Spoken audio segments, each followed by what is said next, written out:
Bonjour à tous, j'espère que vous allez bien. Donc dans cette vidéo, je vais expliquer le principe du Kendoku et voir avec vous comment faire pour remplir cette grille. Donc cette grille, elle contient 5 colonnes et 5 lignes. Donc les chiffres que l'on va écrire dans cette grille seront les chiffres de 1 à 5. Donc d'abord, on remarque ici, on a une case on a un bloc qui ne contient qu'une seule case. Aucune opération n'est indiquée, donc on sait que ce nombre-là, ici, ce sera déjà un 1. Donc ensuite, on va regarder les blocs, quelles opérations sont inscrites. Ici, nous avons des divisions. On va commencer par celle-ci. Donc ici, ce qui est indiqué dans ce bloc-là signifie que je vais faire la division de l'un des chiffres de mon bloc par l'autre. Je vais obtenir 3. Donc la seule possibilité d'opération que l'on a avec les chiffres qui permettent de remplir cette grille, c'est cette opération-là. 3 divisé par 1 égale 3.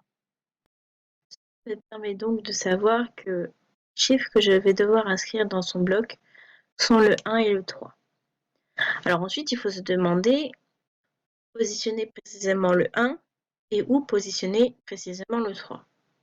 Donc pour cela, on regarde la colonne où se situe le bloc, ainsi que les lignes où se situent les cases de ce bloc, pour voir s'il y a déjà un 1 ou un 3 qui est placé.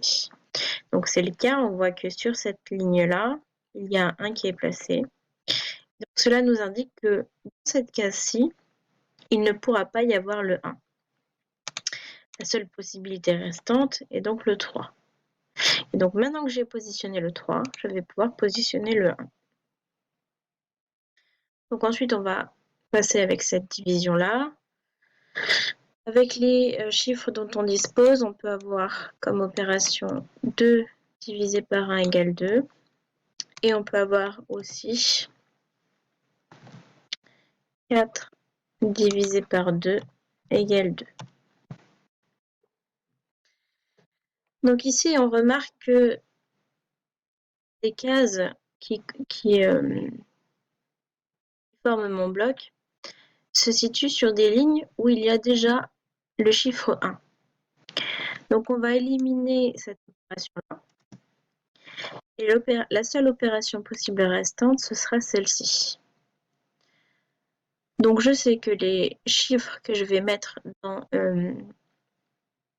ce bloc-là seront le 4 et le 2.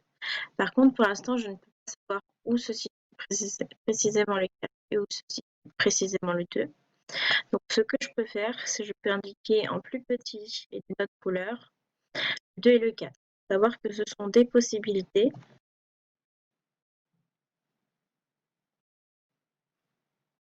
Donc je les plus petits, je vais les mettre en gris, peut-être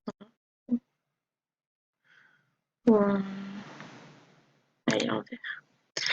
Et je vais centrer un petit peu tout ça.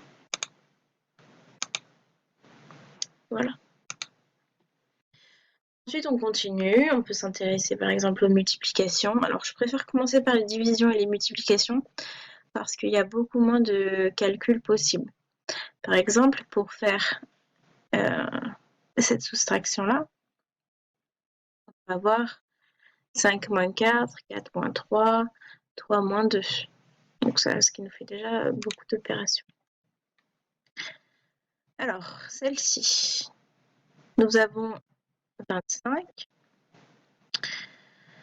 Peut être obtenue en faisant une multiplication, ou plusieurs multiplications. Donc, je sais que 25, c'est un multiple de 5. Je peux l'écrire 5 fois 5.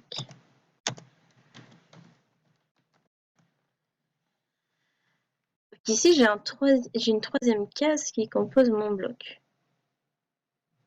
Ce qu'on va faire, c'est qu'on va rajouter une multiplication par 1.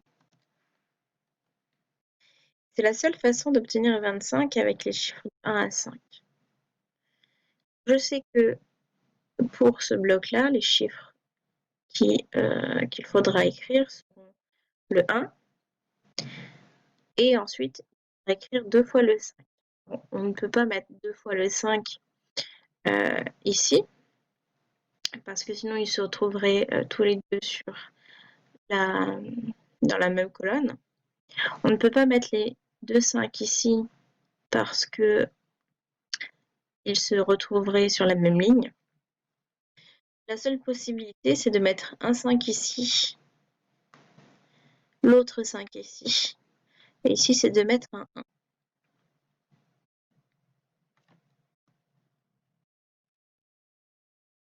Ceci. On continue.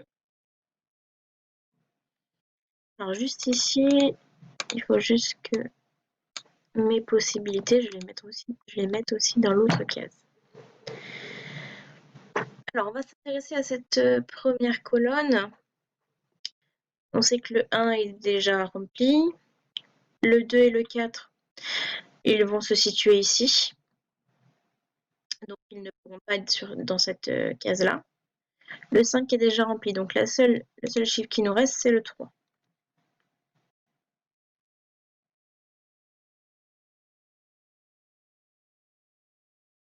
Ensuite, on pourrait continuer sur ce bloc-là, par